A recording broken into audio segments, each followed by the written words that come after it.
Today's world is full of touch technologies. We see it every day. We use it on ATM machines and even in our automobiles. Would you be surprised to know that the very first touch PC came out in 1983? This week's podcast is an interview with Jim Sutton, the leader of the team that introduced touch to the PC marketplace.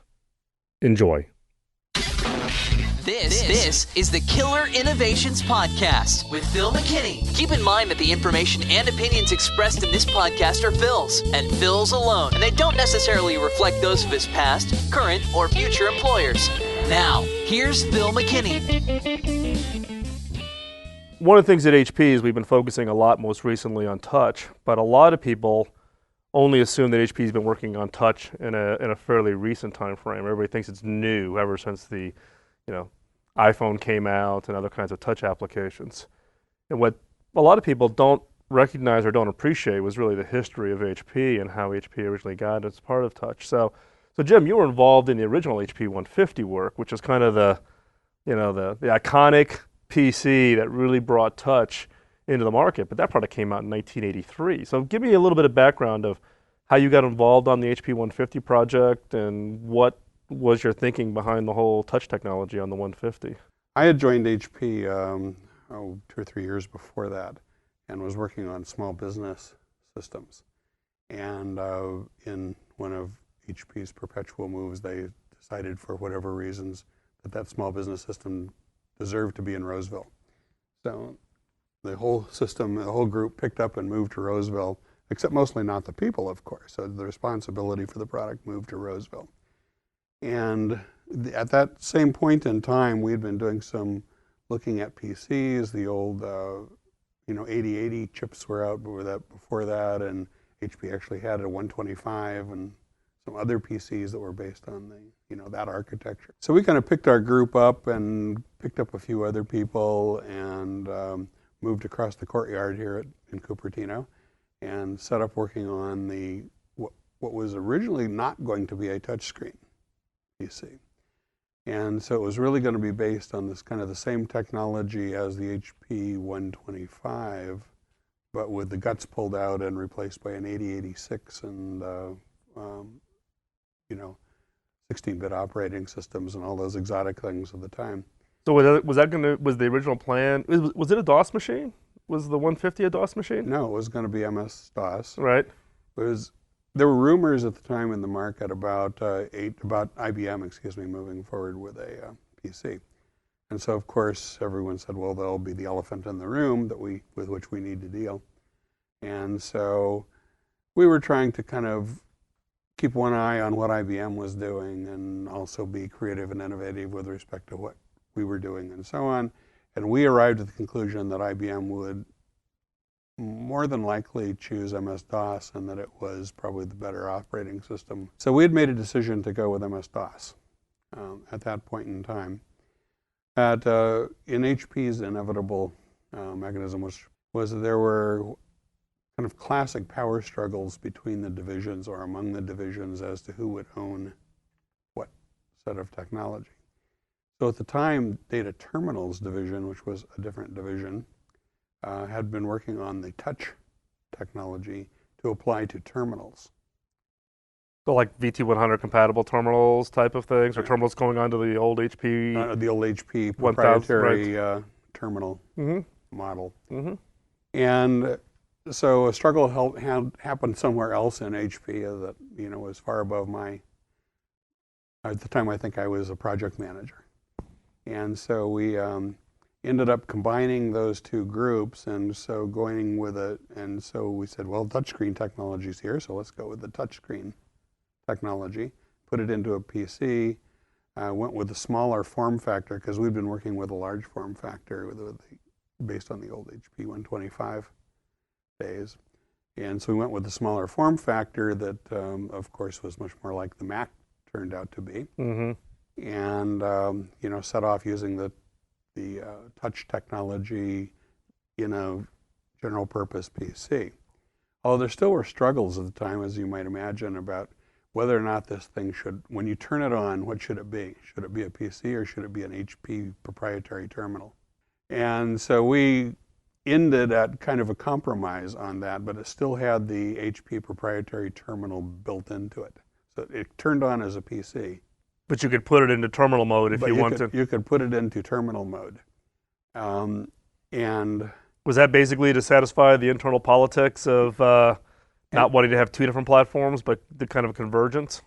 yes, and it was really based a lot, I think, too often, this philosophic moment here, too often I think companies spend too much time listening to their customers. Now that's a funny thing to say, because I'm actually a person who very much believes in understanding your customers' needs. But I think it's really important to understand what your customers' needs are going to be in the future, as opposed to understanding what your customers' needs are at the moment. Mm-hmm. So since HP had no PC and there wasn't really a general PC market, I wouldn't put the 125 into a strong player there, or any of the CP/M machines. It wasn't just HP. I mean, it was any of the CP/M machines. It was hard to envision what that market was going to turn out to be like.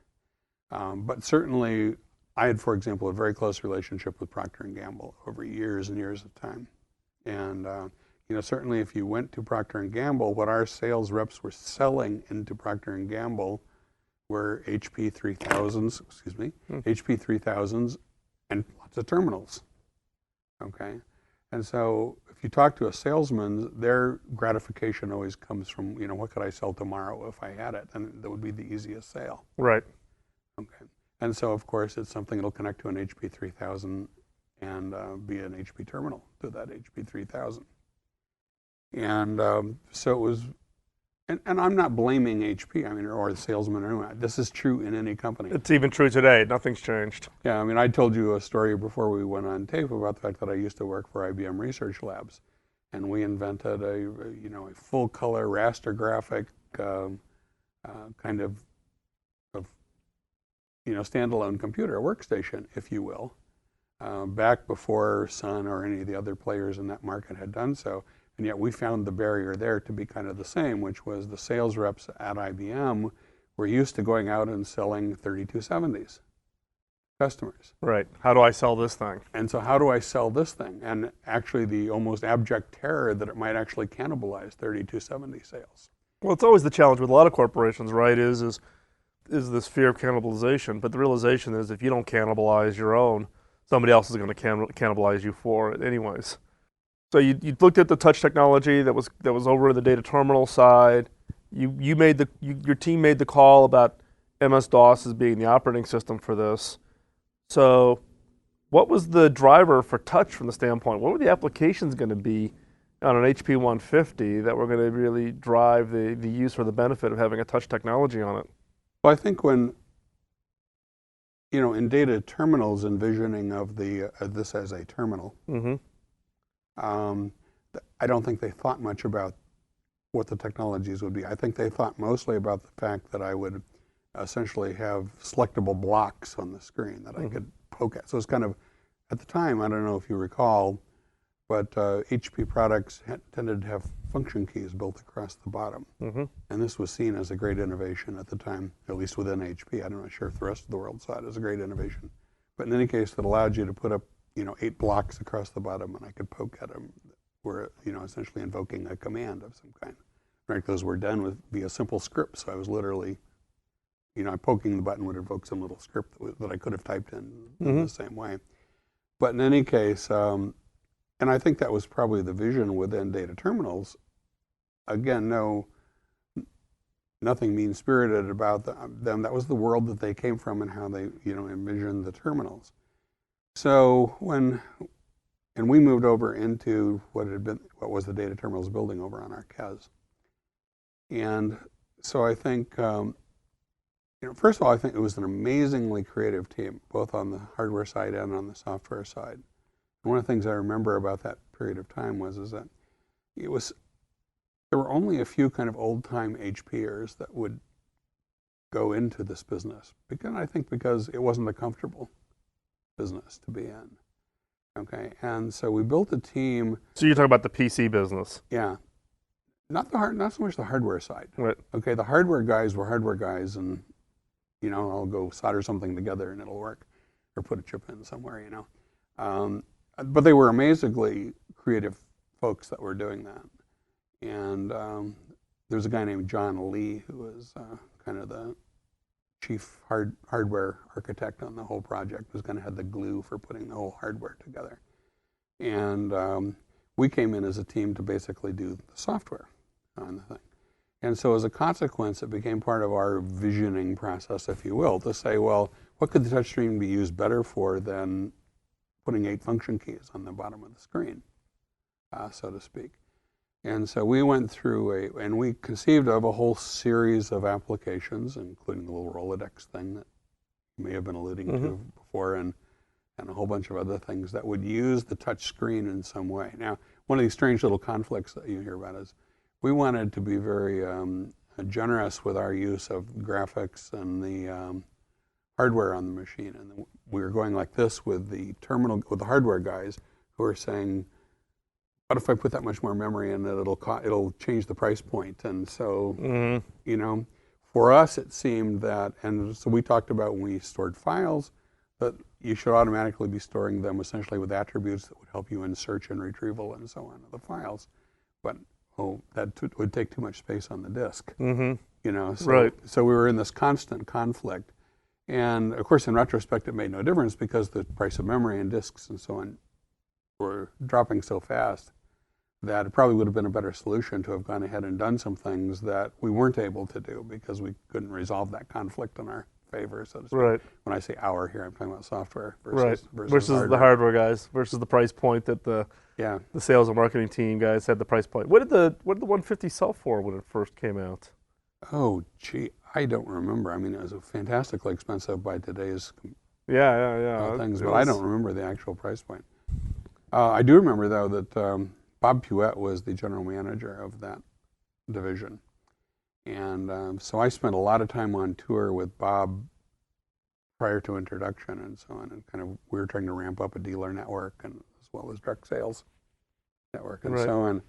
And you go talk to, it was funny, you go talk to the dealer, Cyril Yansuni, I don't know if you've come across Cyril, he was kind of Bob's boss in all of this. So he was the group general manager.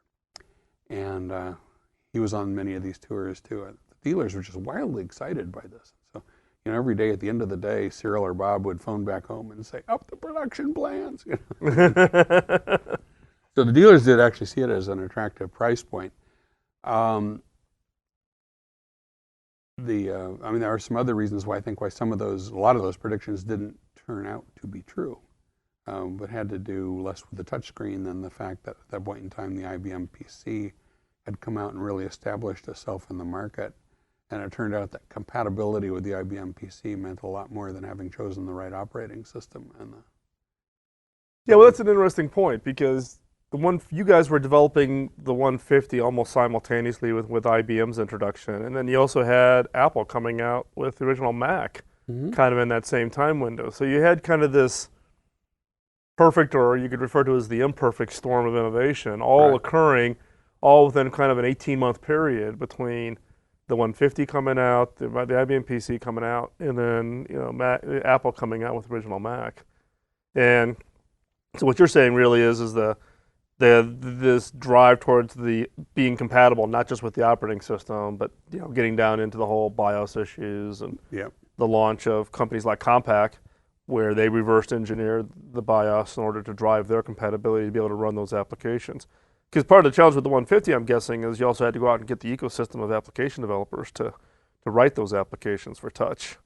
Yeah, and initially that was not a difficult problem, okay? Because although they didn't use touch well, because I mean, obviously Lotus, if they've got something for the, or VisiCalc even at that point in time, if they've got something for the IBM PC, they're not going to put a lot of effort into customizing it to run on HP Iron.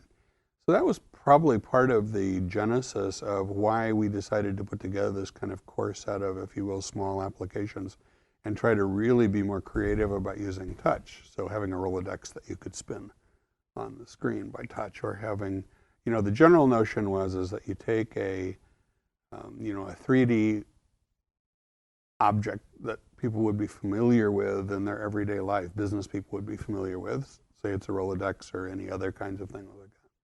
Okay, and then you say, okay, if we transported that object into a 2D representation, how could we manipulate that object on the screen?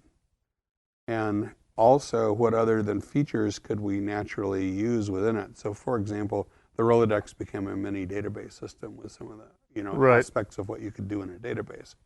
So the team on the 150, you guys were actually doing that kind of 3D to 2D representation and that manipulation. And HP actually had some of the early original patents in that space. Yeah, the group that I had did hold the patent, and it was a very broad patent in touch manipulation of 2D representations of 3D objects. That patent has expired because it would certainly cover the iPod and the iPhone and the... Right, but wasn't there some kind of a litigation situation that happened with Apple on those patents? There was, but it wasn't with the patents. It was with the interface itself. Okay, and it actually came along a bit later when we got into on Vectras, into the new wave business. And so we created, our vision was we wanted a very object-oriented interface. So we created a set of applications at the time where many years before Microsoft did the same thing, of where you could have a document fully formatted and have a jet fighter flying through the, in a window or a frame within the document, doing loops or whatever else. So you could have a video object within a text object, document object, et cetera, et cetera, et cetera. And that was really what we got sued about by Apple, who wanted to claim that we were infringing on their interface, which of course really wasn't patented. And the real truth is, of course, is that Apple had been infringing on Xerox's interface, if you wanted to look at it that way, right, from well before. What was the outcome of that suit? We won the suit, so it was not a. It turned out. So Apple sued and we won the suit. Yeah, Apple sued, we won. Okay. So, and to be frank, I mean, I think what we were doing was, at the time, was much more advanced than what Apple was doing on the Mac. You look at any company, whether it's HP or a lot of, the leading tech companies that have survived over multiple decades, you see these areas where a company really advances technology. So, in this case, in the new wave activities and the UIs and that whole object experience, but is unable to capitalize on that. In many cases, I would argue that companies have a hard time with timing. We way out ahead of the market. We invest to a certain point, and if there isn't immediate reaction from the market, management then goes off in other directions. So, give me your thoughts about you think about things like that HP was not able to capitalize on. What do you think was the barrier for HP to go off and do those kinds of things, since they were ahead of doing more advanced work than what Apple's doing? They were way ahead of Microsoft. Why was HP unable to capitalize on that? I think there were a number of reasons, but you can see this in any company, and I don't know whether HP still struggles with this or not, but at the time is that HP really was not a software company. And so, when we did New Wave, for example, I was kind of the original envisioner, if you will, and proselytizer of that. And the way that all came about was, I actually kind of in the back door finagled some resources out of the graphic arts group that we had just within our division. And so I got a whole bunch of first just slides on, on foils, if you remember the old technology, to use the IBM term, foils, okay? And they were what the screens would look like. And we had, like 100 slides or something that you could run through and say you'd be here and you'd do this, and, then you'd see the jet fighter flying through the document and you'd, blah, blah, blah, blah. And so I would say HP had no natural predilection to try to do something like New Wave. But it was really through a matter of just, personal selling originally, and then a small group of us selling and going out and proselytizing with management at all levels in HP and really selling them on the notion that this was, that we could really make a differentiator. But I think it was still very difficult for HP in the end to say, well, wait a minute, how does this help me sell hardware? Mm-hmm. As opposed to being in the software business. So, we talked before about, some of the early work that you were involved in, both on the patents for 2D representation of 3D objects and New Wave and kind of the precursors of what we all experience today. Yes. What do you think? Do you have kind of a view of where you think the technology curve is going today? I mean, you're still active in the space. You're still involved in technologies, but what do you think? What do you think the next 5 years are going to look like? Boy, I don't know. I mean, clearly to me, as we'd mentioned before we went on tape, so to speak, I'm involved in internet publishing kinds of things now, and as I get more and more involved in that and in understanding how that works, I mean, to me, a lot of the things that should be no surprise are almost around the corner. It's not 5 years out, but it's, I mean, the cloud computing, the social networking things as being kind of a fundamental part of what happens. For example, I also own a retail store, internet retail store, and suddenly I couldn't process credit cards. Why not? What's going on? Look around the internet. How do I find out? I go to Twitter. And, that's how I discover that there was a major fire in my credit card processor's building. Okay. And so, I mean, a lot's going to, change, I think, with the social media kinds of things. In computing itself, I mean, to me, it just is patently obvious that there's going to be this convergence. I mean, if you take the iPhone, for example, I mean, look at how popular the iPhone is and kind of what it does and those kinds of things. To me, there's going to be a convergence clearly between laptops and iPhones, so to speak. Okay. Yeah, the mobility factor is becoming more and more important. Right. And that the kinds of interfaces that you have on the iPhone and so on will be ubiquitous everywhere. And those will continue to evolve over time. But I mean, somehow in my future, I see that I kind of have a series, maybe 2 devices or something, but that at one level, like the iPhone does now, and I do this on it, but I can kind of, if you will, connect things into it, either logically or physically, such that so my whole computing needs are essentially solved through that. So you've had a pretty interesting career. So you came from IBM Research, came to HP, involved in a variety of things, went on to Informix and other tech companies. One of the core group of listeners to the podcast are kids that are in high school and college, thinking about getting, the innovation buzz is out there. They've been bitten by the bug. They want to be able to go create new things. And one of the common questions I get from listeners is, what's the best way I can prepare myself? If, I'm a high school kid getting ready to go into college, or I'm finishing my bachelor's degree, do I go for an MBA? Do I go get work career experience? So if you were sitting in front of a young person thinking about going into wanting to be an engineer or an innovator, what career advice would you give them? Yeah, I'm not sure there's any one size fits all here. So a variety of my particular background is engineering and business. So, kind of schooling in both. Now I will mostly say that my business degrees are actually not practical to anything. I mean, they don't, when you take business, it doesn't tell you that how to work backwards to figure out how you're going to make a profit out of, what percentage of every dollar is going here, there, or whatever. So those are things you just have to kind of learn through skill. But I do think that having a business background allows you to think of things in kind of a different framework. Mm-hmm. Okay. But not everyone has to have a business degree. I think you can do fine with engineering. We used to do a lot of, one thing when we were working on the HP 150, and I think I touched on this before, but I don't know, is that since we only had a few people kind of from the traditional HP that would follow us into this environment of the brave new world, is we did a lot of fresh out of college hiring. And since we always seemed to be over-constrained on the number of recs we had, we did a lot of stuff with students. So we would bring students in to spend 6 months with us. So kind of the internship programs. Yeah, the internship programs.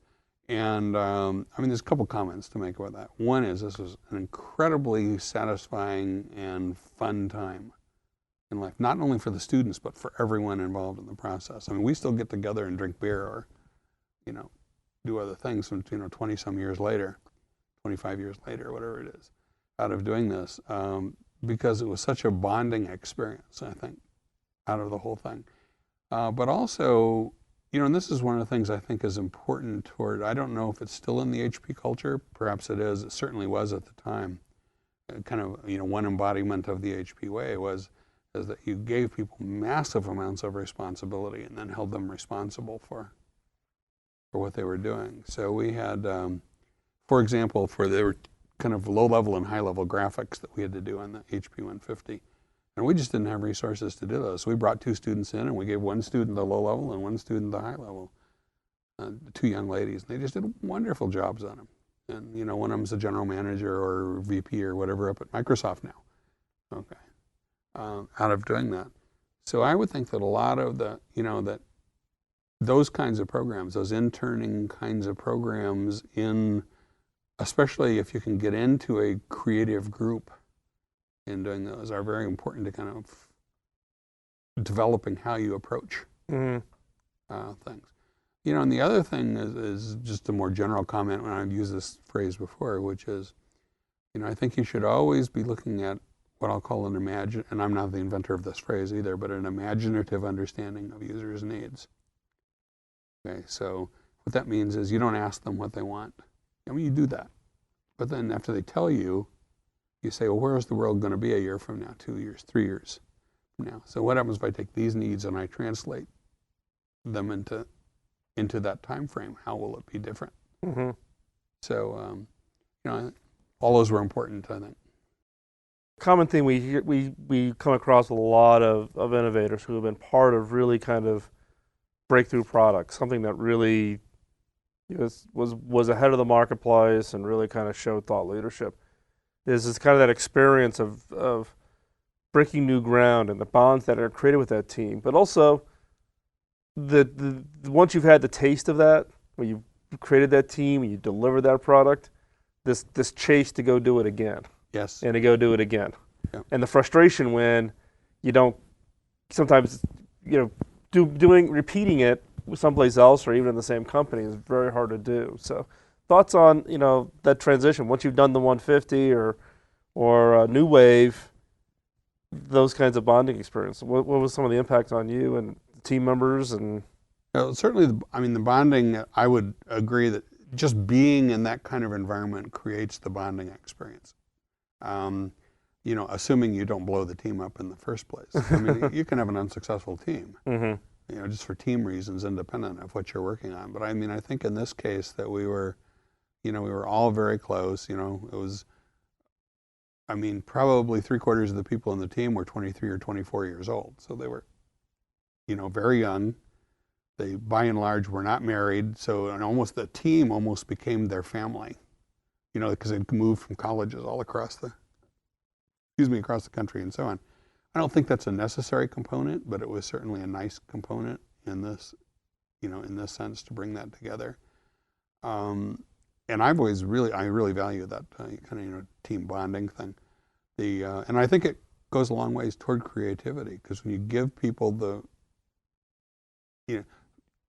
what we all tried to do, I think, was just create the atmosphere, the vision of where it is that we're trying to go. So when everyone's bought into that vision, and it's a loose vision, it's not down to the detail, but it's the loose vision of where you're trying to go, then everyone becomes a contributor to what you're doing in that vision. So I don't know, it's a fun experience. I think it can be frustrating in going to other environments where maybe because of what your objectives are for the company or whatever, you don't have that opportunity to be creative or as creative again. But you can be creative in any situation, but the question is it a big lump creative or is it?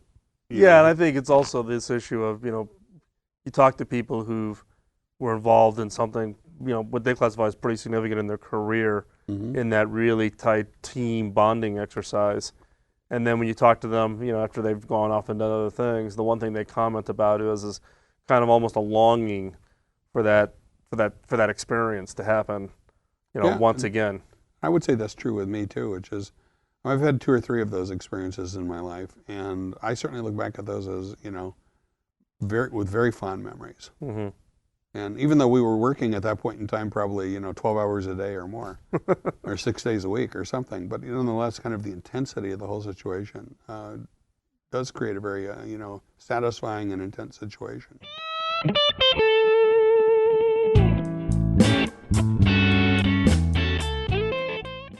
Thanks for listening to this week's podcast. To augment what you've just heard, we've produced a 2-disc, 2-hour CD called Creating Killer Innovations. The CD covers such topics as the management of innovation, the skills of innovation, and the killer innovation methodology. The CD is available on Amazon or at philmckinney.com. For feedback to today's show, please send an email to podcast@killerinnovations.com. For more information or to connect via Twitter, Facebook, LinkedIn, or to connect to the broader community of listeners to the podcast, visit philmckinney.com. Again, thanks for listening to today's podcast. I truly do appreciate the time out of your busy schedule, and we'll talk to you real soon. Bye-bye. This series of interviews with innovation thought leaders is made possible by support from thenextbench.com. For more information on the series and to listen to the previous episodes, visit thenextbench.com.